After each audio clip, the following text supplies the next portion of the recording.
ایمان اور اسلام دونوں کے معنی ہے مان لینا۔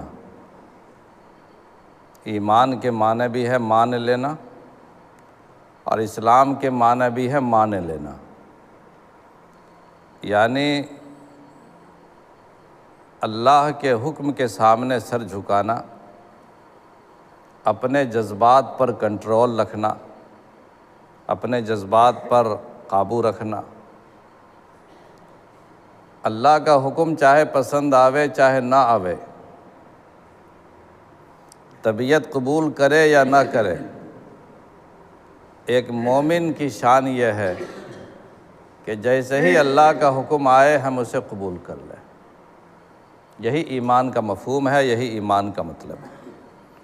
اسی لیے اللہ تعالیٰ نے قرآن کریم میں جگہ بجگہ اس بات کی وضاحت کی ہے